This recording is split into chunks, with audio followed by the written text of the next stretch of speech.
जय हिंद दोस्तों, स्वागत है आपका आपके अपने YouTube channel learning point with Abhishek sir पर।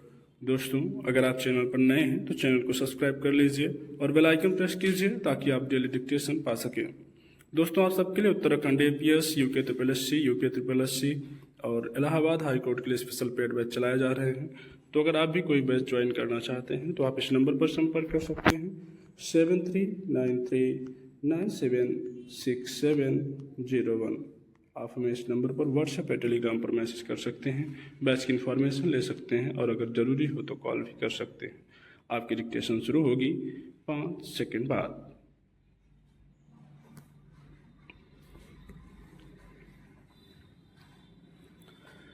भारत उत्सव धर्मी देश है।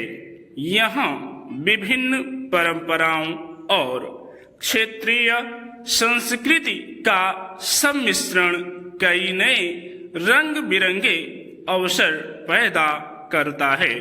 जब देशवासियों को उत्सव मनाते देखा जा सकता है, उत्सव धर्मी इस देश में आर्थिक लाभ यही होता है कि साधारण व्यक्ति भी अपनी आर्थिक सीमा से बाहर जाकर खर्च करता है। त्योहार के दिनों में बाजारों में मंदी की उदासी नहीं फैलती। इतने बड़े देश में चूंकि ऐसा होता ही रहता है, इसलिए आज जब पूरा विश्व आर्थिक मंदी और गिरती हुई मांग के चंगुल में फंसा है, भारत की आर्थिक विकास दर सब देशों से आगे है, मगर हम 8% की विकास दर तक नहीं पहुंच पाए। पिछले वर्ष इस विकास दर के करीब पहुंच गए थे।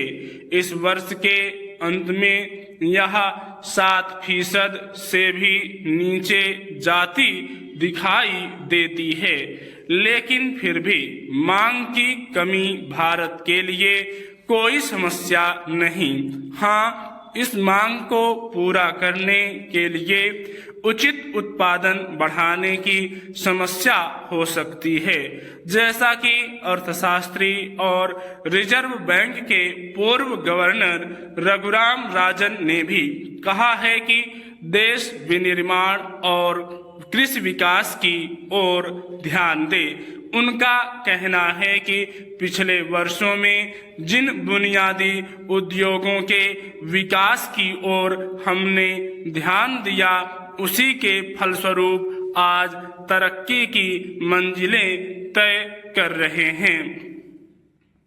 आज हम दुनिया की 5वीं आर्थिक महाशक्ति हैं।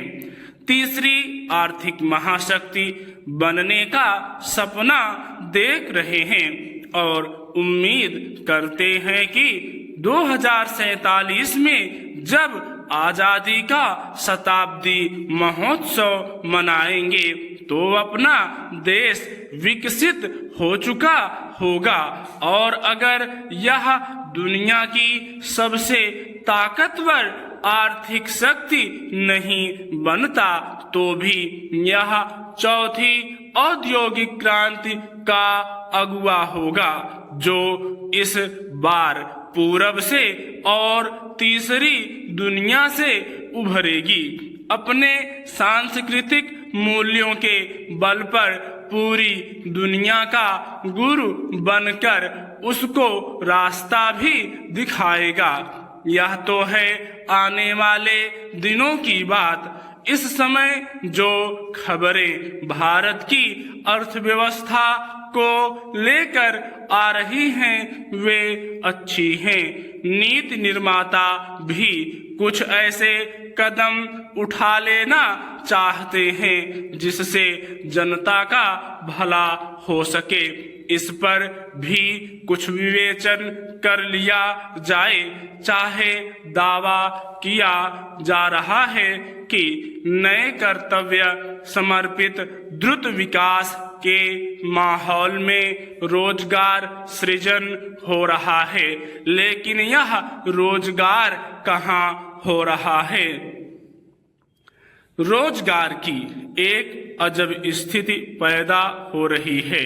जिन लोगों के पास इस बदलती हुई दुनिया की प्रौद्योगिकी का शिक्षण प्रशिक्षण है, उनके लिए तो नौकरियों की कतार लगी है और कला और विज्ञान के संकायों से निकलकर आए नौजवान अपना कोई भविष्य इस बदलते भारत में नहीं पाते।